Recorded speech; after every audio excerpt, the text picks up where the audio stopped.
안녕하세요. 1987 작은 도서관 관장 이만필입니다. 네, 반갑습니다.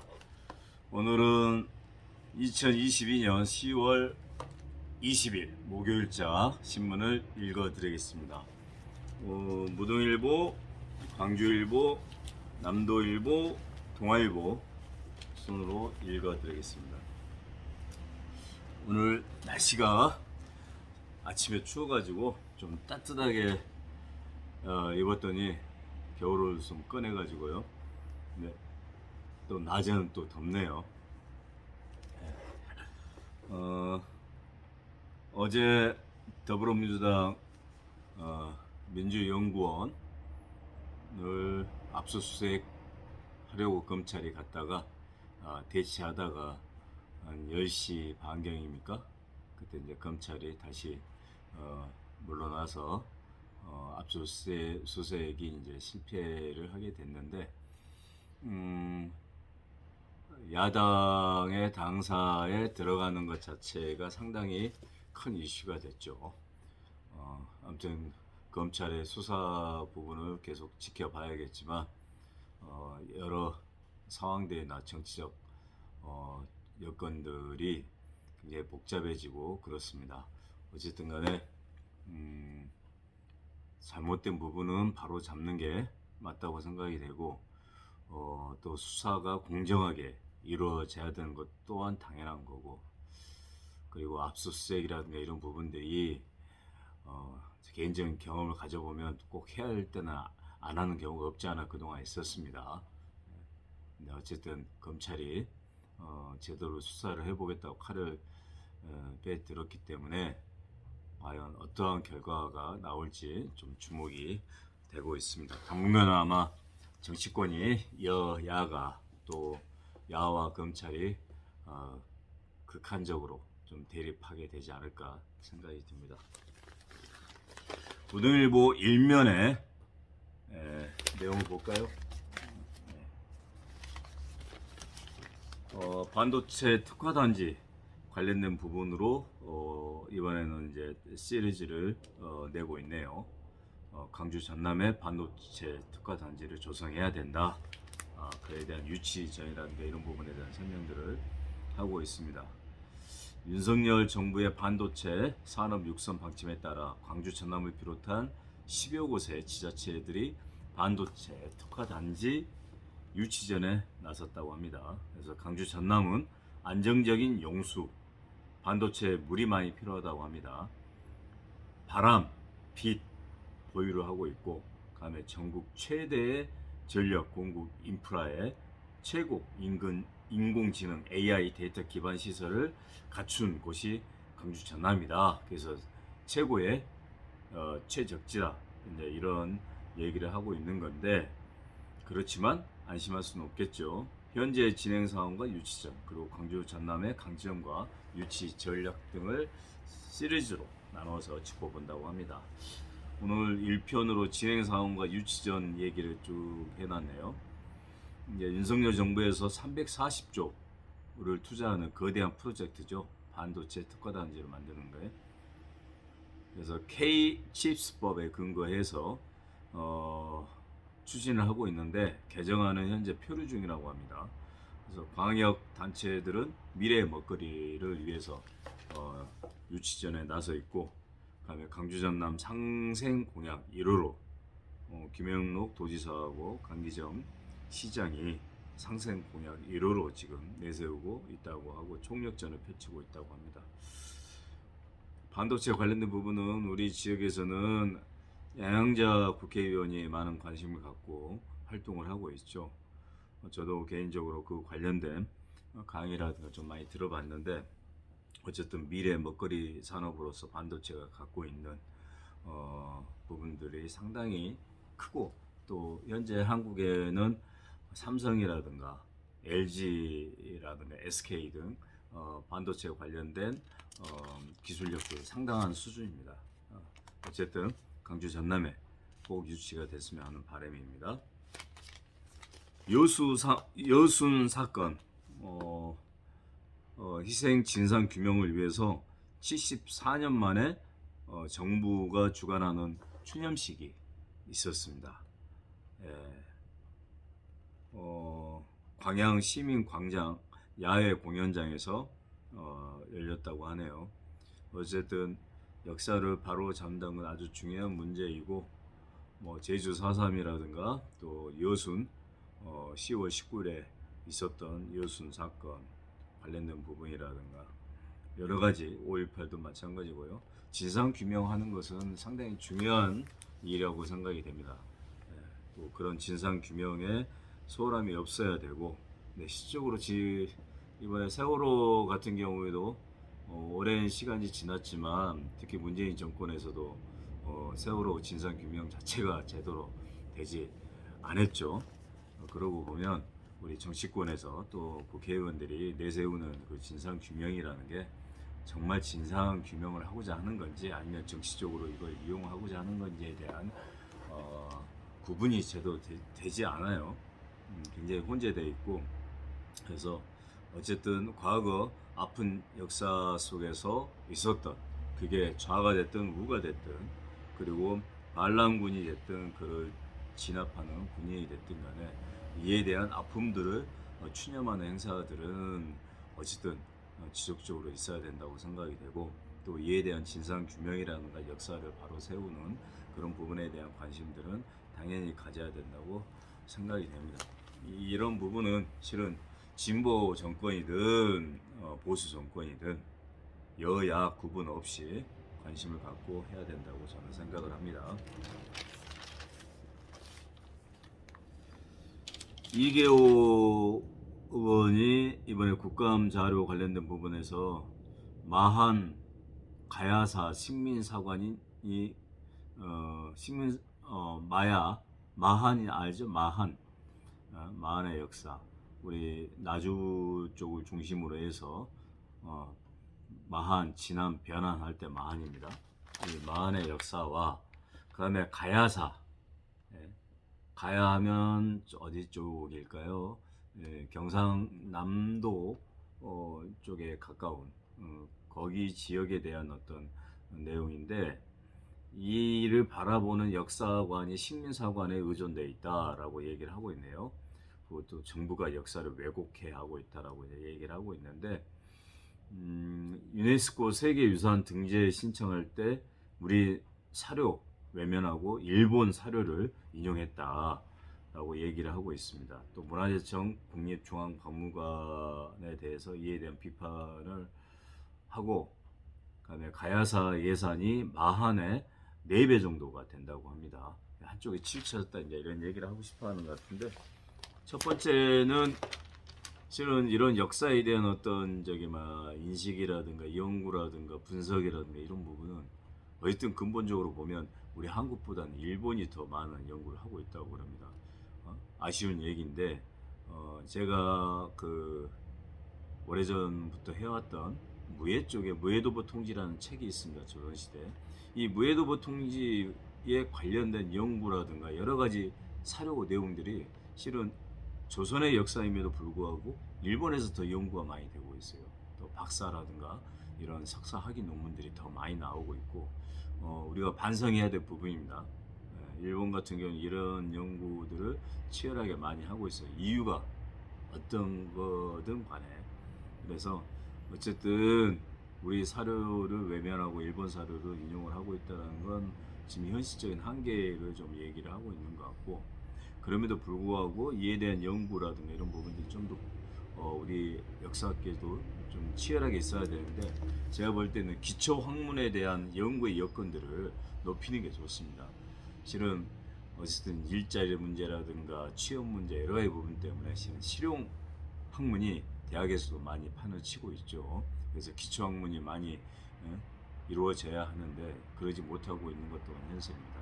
이런 기초 학문에 종사하는 사람들에 대한 지원이라든가 이런 부분들이 학술진흥재단이라든가 이런 것 통해서 많이 하고는 있지만 그 규모라든가 내용들이 좀 근본적으로 뒷받침이 돼야 되지 않을까. 그래서 젊은 층에서 또 청년들이 이런 우리의 역사에 대해 관심을 갖고 깊이 있는 전문적 연구를 다각도로 하는 게 아주 중요할 것 같습니다.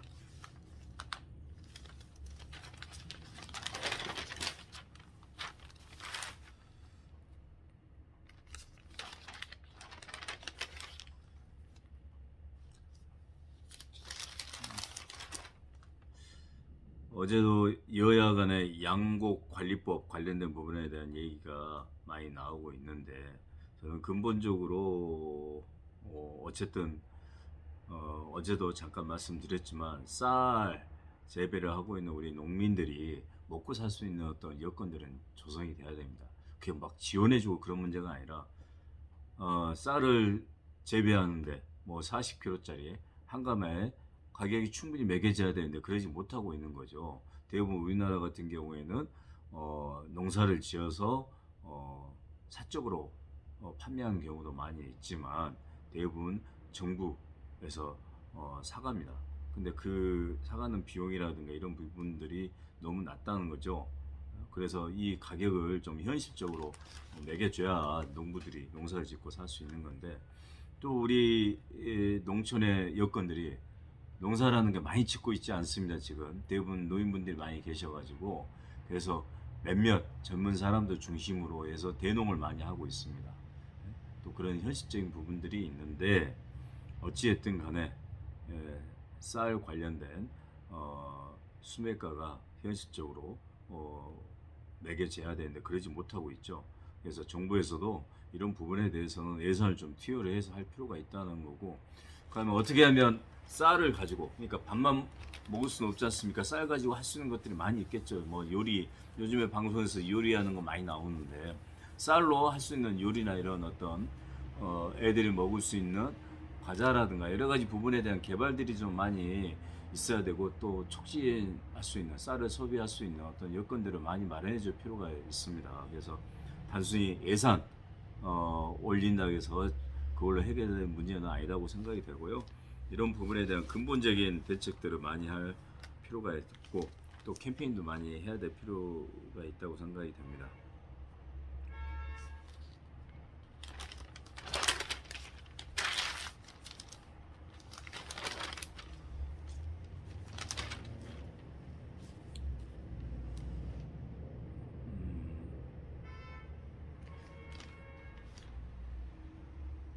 광주 취업자 중에 음식 주점업의 최다다 6만 1,000명이 현재 고용이 돼서 하고 있다고 하네요. 요식업 관련된 일에 많이 종사를 한다고 하는데 전체 74만 4천 명 중에 8.19%를 차지한다고 합니다. 생각보다 많이 비중을 차지하고 있네요. 그 다음 두 번 2년 전에는 1위가 교육 서비스업이었다고 하네요. 근데 이 부분이 이제 이번에는 2022년도 통계청에서 상반기에 고용 조사를 했는데 교육 서비스업은 2위로 밀려났다고 합니다. 전남은 농업에 종사하는 사람들이 20만 8천 명으로 비중이 한 20% 차지한다고 합니다. 전남이 역시 많이 차지하네요. 농업 관련된 부분. 그다음에 전국 근로자 25%가 임금이 200만 원 이하라고 합니다. 임금이 200만 원 이하면 어떻게 보면 포토시 최저 생계비 정도인데 그보다 아래라면 참 먹고 사는 게 힘든 거겠죠.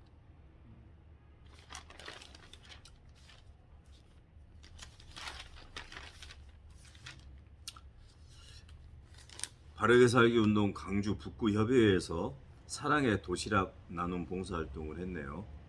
도시락을 만들어서 결식 어르신 소외층에게 500명에게 나눠줬다고 하는데 이 봉사활동이라는 게 실은 도움을 주는 게 꾸준하게 주는 게 좋은데 그런 부분을 갖추려면 뭐 어쨌든 후원도 많이 하고 그다음에 여러 지자체에서도 대책을 마련하고 그다음에 단체에서도 방안들을 찾고자 할 건데 지금 사랑의 밥차 해가지고 매번 하는데 이게 중단될 위기에 처해 있다고 하네요. 그래서 저는 소외 계층이라든가 또 어르신들 부분에 있어서 지원 중에 가장 중요한 건 먹고 사는 건데 일단 먹어야 되겠죠. 이런 부분에 대한 봉사활동도 많이 있을 필요가 있고 어쨌든 우리 복지 관련된 부분에 대한 예산들이 굉장히 많은데 이렇게 뭐랄까 신경을 쓰지 못하고 지나치는 경우가 있지 않는가를 꼼꼼히 좀 찾아볼 필요가 있을 것 같습니다. 그래서 돈이 없어서 먹지 못하고 보낸다 하면 어쨌든 대한민국의 비참한 상황 아니겠습니까? 그런 부분에 대한 해결도 필요할 거고, 특히 어린 학생들 관련된 관심이라든가 결식 아동들이 굉장히 많다고 하는데, 이런 부분도 관심을 더더욱 가질 필요가 있다고 생각이 듭니다. 다음은 광주일보입니다. 광주일보 일면에 대불산단 얘기가 나왔네요. 대불산단 조선업계 인력난이 있는데 숨통 트일까? 그래서 지금 조선업 재도약을 위한 상생협력 공동선언을 했네요. 서울 중구에서 이정식 고용노동부 장관과 이상균 현대중공업 대표이사 등이 공동선언을 했다고 하는데요. 실질적인 어떤 성과 내용들이 나타나길 바랍니다. 원하청 상생 연대 추진을 진행하고 있고, 그다음에 격차 해소를 위해서 또 구조 개선을 위해서 대책을 마련하고자 하는데, 현실성이 부족해 과연 실효성이 있는가 하는 것에 글쎄라는 답을 달고 있네요. 지금 저도 엊그제 대부산단 쪽 목포에 계신 분하고 좀 잠깐 통화를 했었습니다. 다문화 관련된 일들 하고 계시는데, 지금 그쪽에 계신 분들이 대부산단에 많이 고용이 돼서 일을 하고 있다고 하네요. 그래서 대부산단 조선업계 고질적인 인력난이 심각하다라고 기사가 나와 있습니다. 대부산단은 울산과 거제 등 타 지역 업계보다 인력 확보에 어려움이 더 크다고 합니다. 그래서 외국인 근로자를 많이 활용을 하고 있는데, 대부산단의 외국인 근로자 비중이 70% 전후라나요? 굉장히 높죠. 예, 근로자 중에 절반 이상 70%까지를 외국인이 차지하고 있다고 하네요. 우리가 보통 3D 업종 이쪽은 오래전부터 한 20년 됐습니까? 오래전부터 거의 우리 우리 한국 사람들은 그 일에 종사하지 않고 있고, 외국인들이 대부분 다 하고 있는 그런 상황이죠.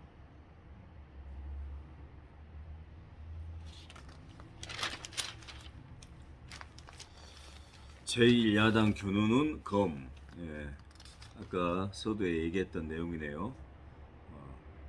민주당에서는 막장 기획사정이다 해서 격앙돼 있다라고 얘기를 하고 있는데,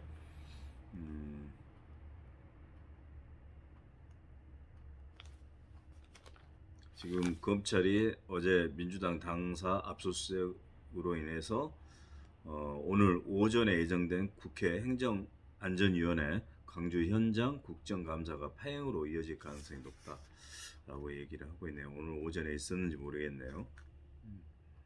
어쨌든 검찰은 이날 오전 이재명 당대표의 측근으로 알려진 김용 민주연구원 부원장을 정치자금법 위반 혐의로 체포하고 자택을 압수수색했다고 합니다.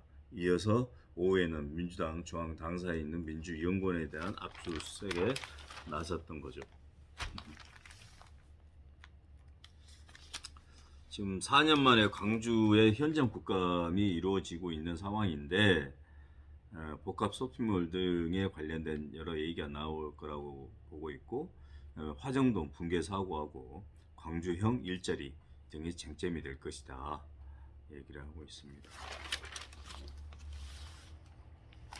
지금 데이트 폭력과 청소년 범죄가 급속도로 늘어나고 있다고 합니다. 그래서 치안 공백 상황이 벌어지고 있는 이에 대한 어떤 대책이 뭐냐,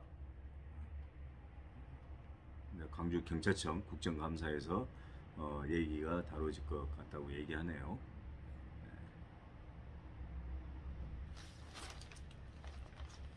박관현 열사 5.18 이후에 실은 광주 교도소였습니까?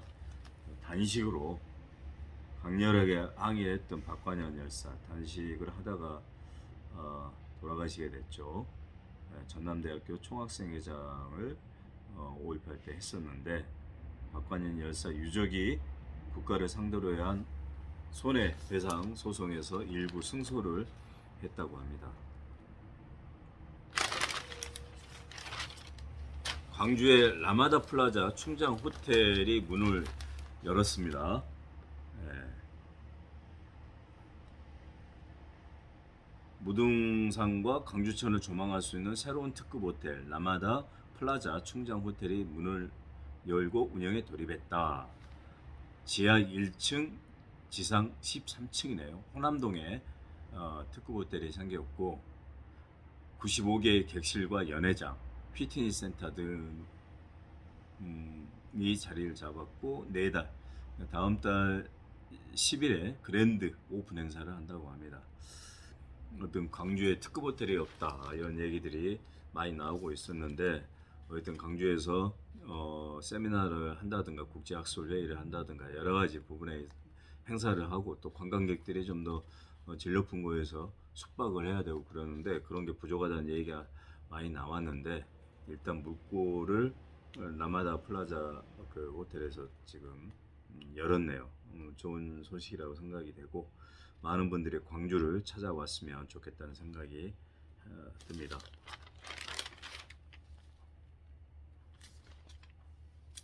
중국이 지금 현재 당대회를 진행을 하고 있는데 시진핑에 대해서 인민영수라는 칭호를 주겠다. 이 칭호가 지금 확산이 되고 있다는 인민영수. 어떤 여러 가지 정황으로 보면 시진핑이 장기적인 집권, 소위 얘기해 종신 집권을 하겠다라는 어떤 의지가 강하게 어필이 되고 있다라고 생각이 됩니다. 마오쩌둥 이후에 어떻게 보면 원탑으로 원래 중국 같은 경우에는 집단 지도 체제 형태로 많이 운영이 그동안 되어 왔죠. 시진핑을 계기로 해가지고 단독 집권을 장기화하겠다라는 어떤 의지를 갖고 있는 것 같습니다. 이게 과연 중국의 발전을 위해서 경제 발전이라든가 정치 발전이라든가 중국을 위해서 도움이 될 수 있는 건지 아니면 오히려 뒤로 갈 수 있는 어떤 계기가 될 건지에 대한 많은 관심들을 가지고 있습니다. 그간의 중국 공산당은 역사상 실질적으로 공인된 영수는 마오쩌둥이었다. 단 한 사람이었다. 아울러 덩샤오핑처럼 현직에서 물러나 당과 국가의 공식 직책이 없는 상황에서도 인민영수로서 당과 국가 사무의 최후 결정권을 갖게 될 것이라는 예상도 존재한다. 어쨌든 마오쩌둥 반열에 앞서 덩샤오핑 반열에는 들어설 수 있다라고 얘기를 하고 있네요. 시진핑이.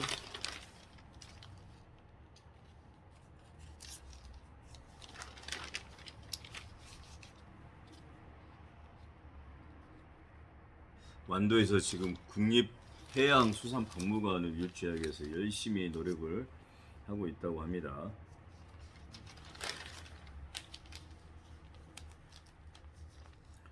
지금 광주일보에서 계속 보도를 하고 있는데 지금 전남 시립미술관에서 도립미술관이죠. 전남 도립미술관에서 조르주 루오 작품 전시회가 있죠. 네. 이렇게 소개가 되고 있습니다. 저도 조만간 한번 가서 작품을 보려고 합니다. 루오는 인간의 소중함을 그린 작가로서 가난하고 소외된 많은 사람들을 따뜻한 연민으로 바라봤다. 그래서 그런 시선으로 그림을 그렸다는 얘기네요. 그래서 숭고한 인간 내면을 다룬 작품들이고 이와 마주하면서 자신과의 대화를 하기를 바란다. 라고 우리 정웅모 에밀리오 신부가 얘기를 하고 있네요.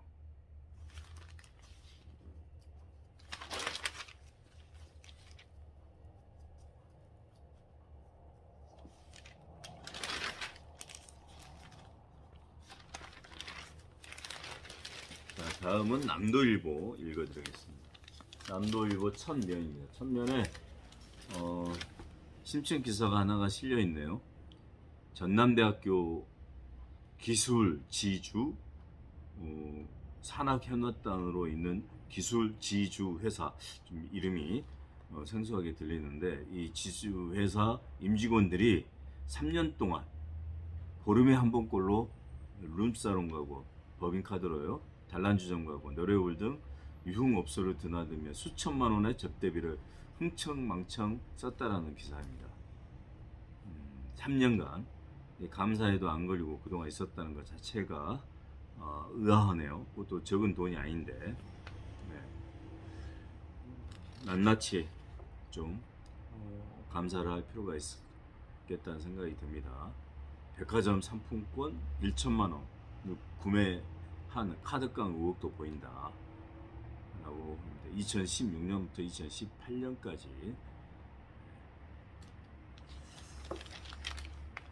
지금 광주시하고 남방공사가 SRF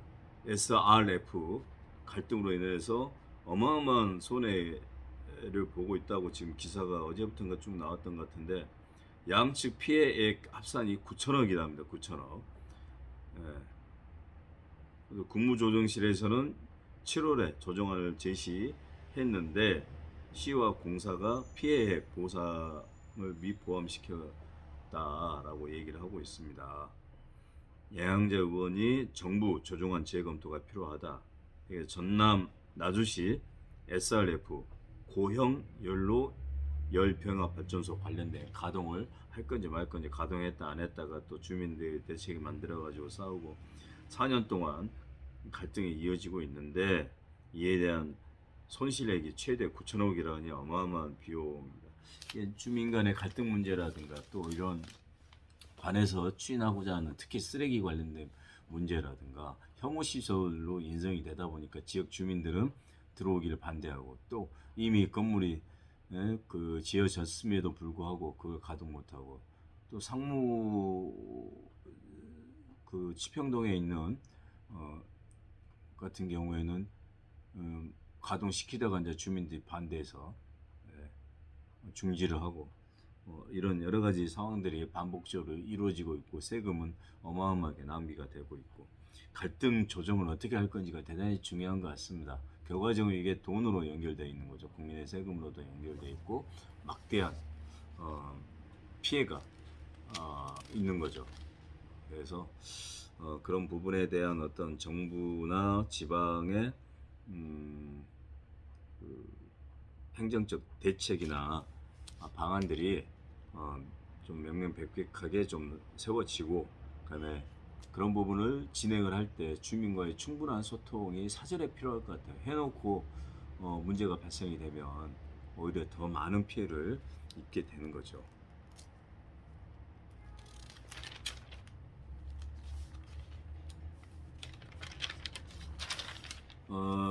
차기 총선에 이 광주 지역에서 현역을 물갈이하기 위해서 지금 새로운 사람들이 뛰고 있다. 법조계 고위 관료 출신들이 지역구에 눈독을 들이면서 열심히 뛰고 있다라고 지금 소개를 하고 있습니다.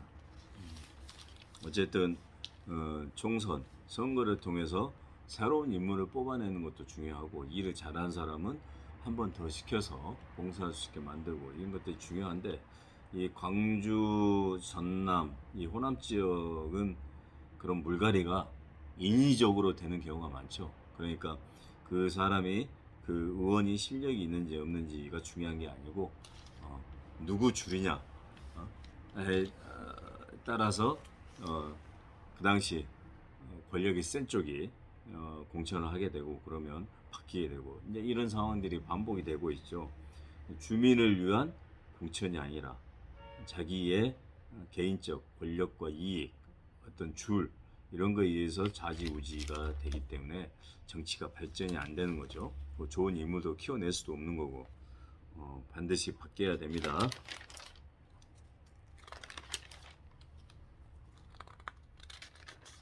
기아 노사가 2년 연속 분규 없이 교섭해서 타결했다고 하네요. 어쨌든 어려운 시기니까 노조 인단협 관련된 어떤 이번 11월 달에도 뭐 대대적인 민노총 집회가 서울에서 있다고 하는데 지금 주민들, 국민들은 상당히 어려운 가운데 지금 보내고 있고 그러는데 노사 관련된 부분 또 노조의 투쟁 여러 가지 부분에 대해서 과연 무엇이 국가를 위하는 건지는 좀 고민해 볼 필요가 있겠습니다. 자기의 집단적 이기주의나 내용을 가지고 하게 된다면 하게 어떤 사람은 노동자들이 돈을 많이 받아야 그 돈을 갖고 광주에서 돈을 써야 광주 경제가 돌아간다고 해서 자기들 월급을 많이 받아야 된다고 주장하는 그런 사람들을 제가 직접 봤어요. 얘기를 하는 걸. 집단적 이기주의, 민주주의에 도움이 되지 않습니다. 광주 자치구의 길거리마다 쓰레기통이 있는데 이걸 철거하겠다. 또 철거하면 안 된다. 이 딜레마에 빠져 있죠. 예전에 비해 쓰레기통이 많이 없어졌죠. 거의 없다시피 하는데 쓰레기통이 있으면 주변에 쓰레기가 너무 산적되어 있는데 이게 지금 어떻게 보면 말이 안 되는 거죠. 쓰레기 버릴 곳이 있어야 되는데 그러니까 쓰레기통이 없으니까 아무 데다 버리게 되는 거죠. 아니면 이제 주머니에 갖고 가야 되는데 쓰레기가 작으면 담배꽁초는 주머니에 넣을 수 있는데 그렇지 않은 쓰레기를 주머니에 담고 다닐 수가 없죠. 그래서 기본적으로 쓰레기통이 있어야 되는데 시민의식이 중요할 것 같습니다. 쓰레기통에 쓰레기 버려야 되는데 가득 차 있으면 그 주변에다 버리는 경우도 없지 않아 있죠. 그렇기 때문에 빨리 쓰레기통을 비워야겠죠. 얘기는 뭐냐면 환경미화원분들의 역할도 중요하지만 인력이 부족하다 하면 더 채용을 하고 어떤 비용이 들어가더라도 그렇게 해서 계속 쓰레기가 많이 버려지면 그만큼 많이 치울 수 있도록 여건들을 만들어야죠. 근데 인력은 보강하지 않고 환경미화원분들에게 일을 많이 하게 한다. 그것도 앞뒤가 안 맞는 얘기죠. 그래서 어쨌든 제 생각은 쓰레기통이 있어야 되고요. 그 다음에 쓰레기통 주변이 지저분하다. 쓰레기통이 빨리빨리 채워진다면 빨리 치우면 되고 그 다음에 주변에 쓰레기통 주변에 많이 버린다 하면 그건 시민의식을 바꿔야죠. 그래서 쓰레기통 안에 쓰레기 버릴 수 있는 그런 최소한의 인식은 갈 수 있게 돼야 된다고 생각이 됩니다.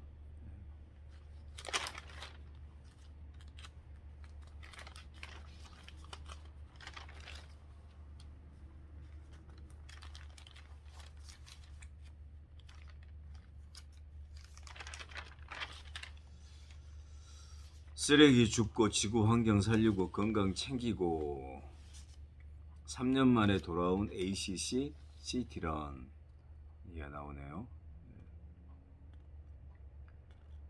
걸으면서 쓰레기 줍는 것도 있는데 이제 또 달리면서 쓰레기를 줍고 하는 것도 있네요. 어쨌든 여기저기 쓰레기가 문제입니다. 쓰레기는 나올 수밖에 없는 거고 이 쓰레기를 어떻게 처리할 것인지 아마 지자체에서 가장 큰 골머리라는 일 중에 하나라고 생각이 듭니다. 동아일보 일면에 이재명 최측근 김용 민주연구원 부원장이죠. 불법 대선 자금 8억 혐의로 체포를 했다. 일면에 나와 있네요. 또 검찰에서는 노영민 전 청와대 비서실장을 강제 북송 결정 과정에서 어떤 역할을 했는지를 조사를 했다라고 합니다.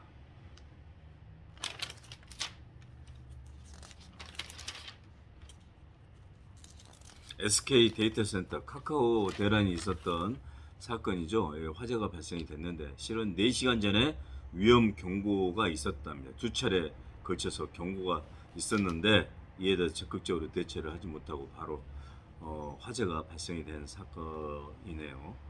배터리 관련된 부분에서 화재 문제가 가장 크게 대두가 되고 있죠. 핸드폰 같은 걸도 가지고 있다가 화재가 나서 피해를 입는 경우도 많이 있고 하는데 배터리 기술이 좀 더 첨단화되어 가고 있는 상황이고 그런 가운데 발생되는 문제라고 생각이 되는데 하여튼 지금 반도체, 배터리 이 관련된 부분들이 굉장히 앞으로 집중해서 육성도 해야 되고 그다음에 기술도 고도화시켜서 사람들에게 좀 더 편리한 생활들이 이루어질 수 있도록 노력을 했으면 좋겠습니다. 미국에서 죽음의 백조 B-1B 4대가 괌에 전진 배치가 되어 있다네요. 2시간이면 평양에 도달할 수 있다 하는데, 어쨌든 한반도가 지금 전쟁이라는 어떤 소용돌이에 쉽게 빠져 들어가지는 않을 겁니다. 최소한 합리적인 어떤 결정과 판단을 한다는 전제하에, 그럼에도 불구하고 최근에 북한에서 미사일도 쏘고 뭐 포도 쏘고 그러고 있는 상황이고, 그다음에 북한이 연 이틀 해상 완충 구역에 350발 포격을 했다고 하네요. 이제 9.19 합의 또 위반했다 이제 얘기를 하고 있고 그러는데, 어쨌든 남북 간의 문제는 뭐 전쟁으로 당연히 해결해서도 안 되고 해결될 수도 없고, 무슨 대화를 통해서 문제를 풀어가야 되는 거고 그러는데, 유엔의 제재라든가 이런 부분들이 어쨌든 현재 북한은 무조건 무릎 꿇게 하지는 않고 있는 것 같아요. 좀 다각도의 방안들을 좀 모색할 필요가 있겠다라고 생각이 됩니다.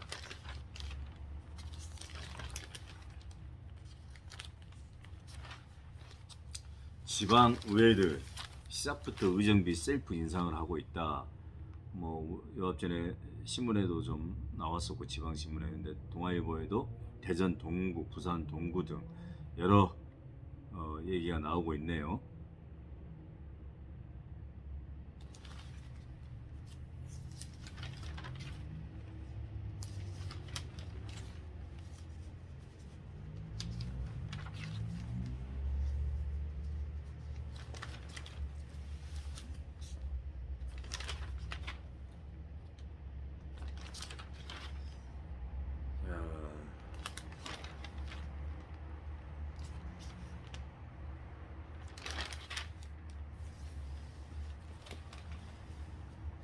동아일보에서 국제적인 뉴스나 여러 가지 부분들이 많이 보도가 되고 있습니다. 시진핑 얘기가 압도적으로 많습니다. 이철희 논설위원이 쓴 논설에 의하면 시진핑의 이데올로기 독재해가지고 중국 승리는 필연이다. 공산주의 교리 통치를 하고 있고 공격적 민족주의를 추구하고 있고 이념 전쟁을 지금 현재 부채질하고 있다라고 얘기를 하고 있네요. 한두봉 고려대 식품자원경제학과 교수는 동아실론에서 쌀값 안정화, 결과적으로는 수요 확대가 근본적인 해결책이다 라고 얘기를 하고 있네요. 물론 이제 수요 확대가 근본적인 해결책인데, 수요 확대를 위한 다양한 방안들을 그동안 안 하고 뭐 됐을까요?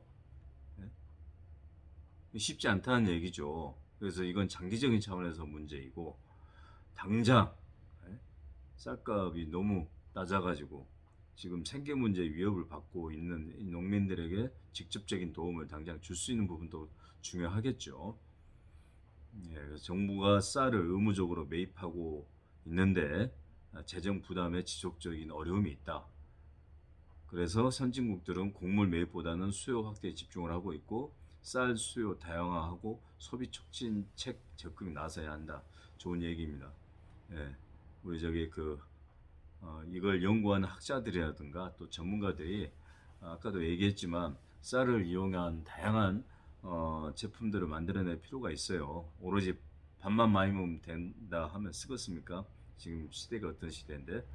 그래서 이런 어떻게 보면 뻔한 얘기죠. 뻔한 얘기보다는 실질적인 도움을 줄 수 있는 근본적인 해결 부분이 필요하다고 생각이 되는데, 수요 확대가 장기적으로는 필요하지만 그동안 수요 확대를 위해서 얼마나 노력했는지에 대한 반성도 좀 필요할 것 같아요.